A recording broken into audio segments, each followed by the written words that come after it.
for 6 months. मैंने कल note आपको लिखाया था interest rates are always expressed per annum and you have to check arbitrage possibility opportunities only for 6 months क्योंकि forward rate 6 months के लिए ही available है. So 101 में question में it is to be computer checked is for 6 months only for arbitrage opportunity for 6 months. Is this question over? Question 106. So which is cheaper? Cheaper will be to pay to supplier right now. To pay to supplier right now and then go ahead. When we have 6 months annualized rate है 12%. तो sir 12% annualized नहीं है. Annualized ही है. यानी sir 12% पर annum नहीं हुआ. 12% पर annum मतलब 6% 6 महीने का. 12% साल का तो 6% 6 महीने का. इसमें कंफ्यूजन क्या चीज का है? मैंने कल 3-4 बार रिपीट किया है that 12% per annum. यहाँ पे अपना जो opportunity में सर 4 पॉइंट लिखा था तो नॉर्मल इंटरेस्ट रेट जो 5.5 5.8% पर annum जो होता है तो here interest rate are for applicable for 3 months investing or borrowing. Yeah, that's correct. So what? तो सर यहाँ पे for annum हुआ तो सर कैसे लगी सर 12% मुझे आपका क्वेश्चन समझ नहीं आ रहा है फिर भी मैं आंसर दे रहा हूं शायद आपका काम हो जाए क्योंकि इसमें समझने की कुछ बात मुझे अभी तक समझ में आई नहीं. Interest rate always express per annum. Per annum का मतलब हर साल का होता है. पर एनम का मतलब एक साल की रेट्स होती है वो 12% है. पर एनम मतलब फॉर 1 ईयर. 1 ईयर कहते हैं उसे. ठीक है ना. एक साल का 12% हुआ तो 6 महीने का या आधे साल का 6%. इसमें कंफ्यूजन का कहां सवाल है यार. इंटरेस्ट रेट 12% एक साल का 6 महीने का 6%. I am still able to understand the question.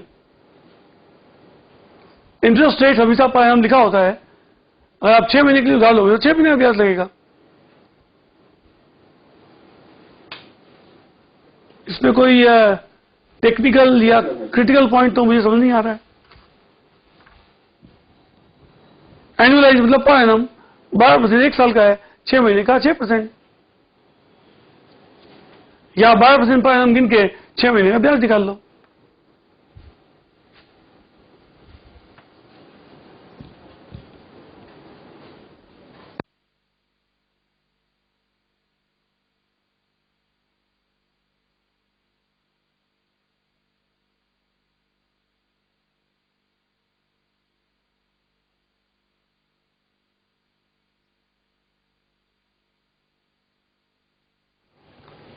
Question 105.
Friends, question number 105, again the past CA exam question for 10 marks, past CA final exam question.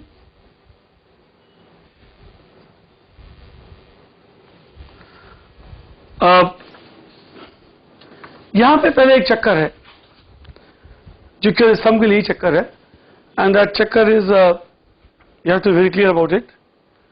Normally when we say that rupee per dollar rate is 41.79, we normally express it as rupee per dollar. अभी तक हमने यही किया था, rupee per dollar, and that's a perfect way of expressing it. Okay, rupee per dollar is 41.79. Thereby we mean that 41.79 rupee is equal to $1. Is it clear? This is what we have started with this. But in this question only, in this question, they have changed the convention.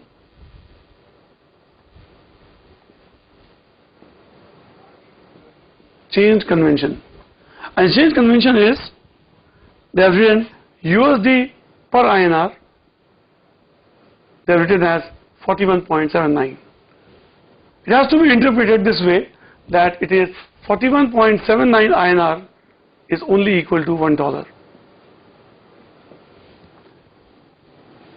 जो हमारा normal convention था उससे deviate हम लोग केवल एक इसी सम में करेंगे. Okay, now what is wrong what is right confusion में करने की जरूरत नहीं है, बिकॉज रुपी पर डॉलर की रेट 41.79 है. ओके, तो कॉर्पोरेट सेक्टर वाले हम लोग इस तरह लिखते हैं, सीए एग्जाम्स वाले इसे ही फॉलो करते हैं, एक्सेप्शन ये पहली बार किया है. बैंक्स वाले इस तरह से लिखते हैं, बैंक्स वाले ऑलवेज इस तरह उल्टा लिखते हैं, जहां पे $1 equal to 41.79 INR. Is it clear? दोनों ही कन्वेंशन मार्केट में चलते हैं. हम लोग सीए के लिए इसी कन्वेंशन को फॉलो कर रहे हैं. सारे क्वेश्चन आज तक इसी कन्वेंशन से आए हैं, एक्सेप्ट दिस क्वेश्चन. अगर आप न्यूज चैनल पढ़ते हैं या बैंक के रेट्स कोड देखेंगे तो ये इस तरह लिखा होता है बैंक्स में, सीएनबीसी में, अदर फाइनेंशियल इंस्टीट्यूशंस में, ब्रोकर्स जो डील करते हैं वो लोग इस तरह लिखते हैं.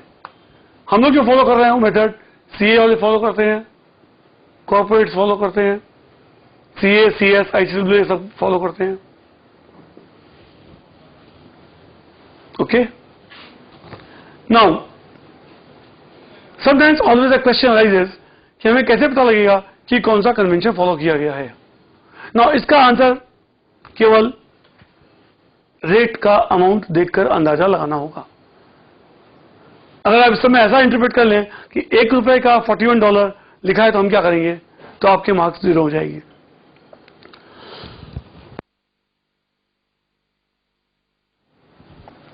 दोनों ही कन्वेंशन चलते हैं, बट हम लोग सारे सीए में इस कन्वेंशन को फॉलो करते हैं. But there are certain books जो बैंक्स ओरिएंटेड बुक्स होती है, वहां पे ये सारे कन्वेंशन उल्टे लिखे होते हैं. They are accustomed of using this way. हम लोग लिखते हैं तो हम क्या लिखते हैं, ये रुपी पर डॉलर है, ये मैथमेटिकली ये सही है, it is correct mathematically. This convention is by convention. This method is adopted only using convention. Since ages they have been using this convention और अभी भी चलाते आ रहे हैं. Is that clear? So don't be upset कि ऐसा कभी आ जाए तो उससे कपड़ा देखा नहीं है. Okay? Then the next question sometimes students ask कि सर डॉलर है तो पता लग जाएगा, बाकी दूसरी करेंसी में क्या होगा. वैसे काफी फालतू क्वेश्चन है, पर फिर मैं आंसर दे देता हूं.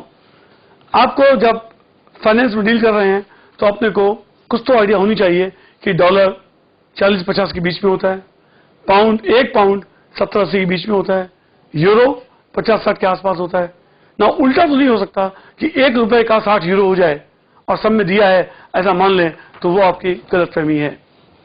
क्योंकि दोनों कन्वेंशन ही इक्वली एप्लीकेबल है, अलग अलग जगह पे अलग अलग कन्वेंशन यूज किए जाते हैं.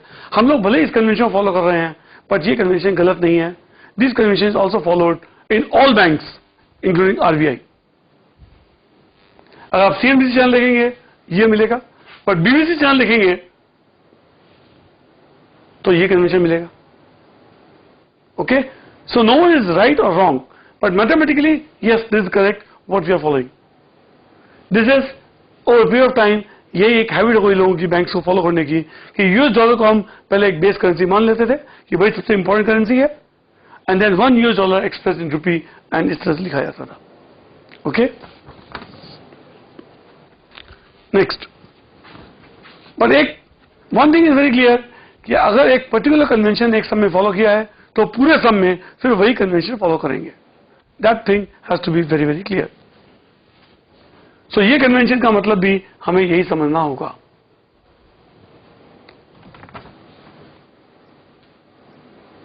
वेरी रिसेंटली एक बार ऐसा क्वेश्चन फिर पूछा गया था, बट वहां भी ऑब्वियस था, डॉलर पर एनआर था, तब ऐसे ही लिखा हुआ था, जस्ट एक दिन पहले भी. अदर देन दैट उसके अंदर कुछ था नहीं. सो एक क्वेश्चन ये पूछा हुआ है और एक सिमिलर क्वेश्चन इस बार 2 टर्म पहले आया था. तो फिर हमारे लिए क्या उपाय है, हाउ टू गो अहेड.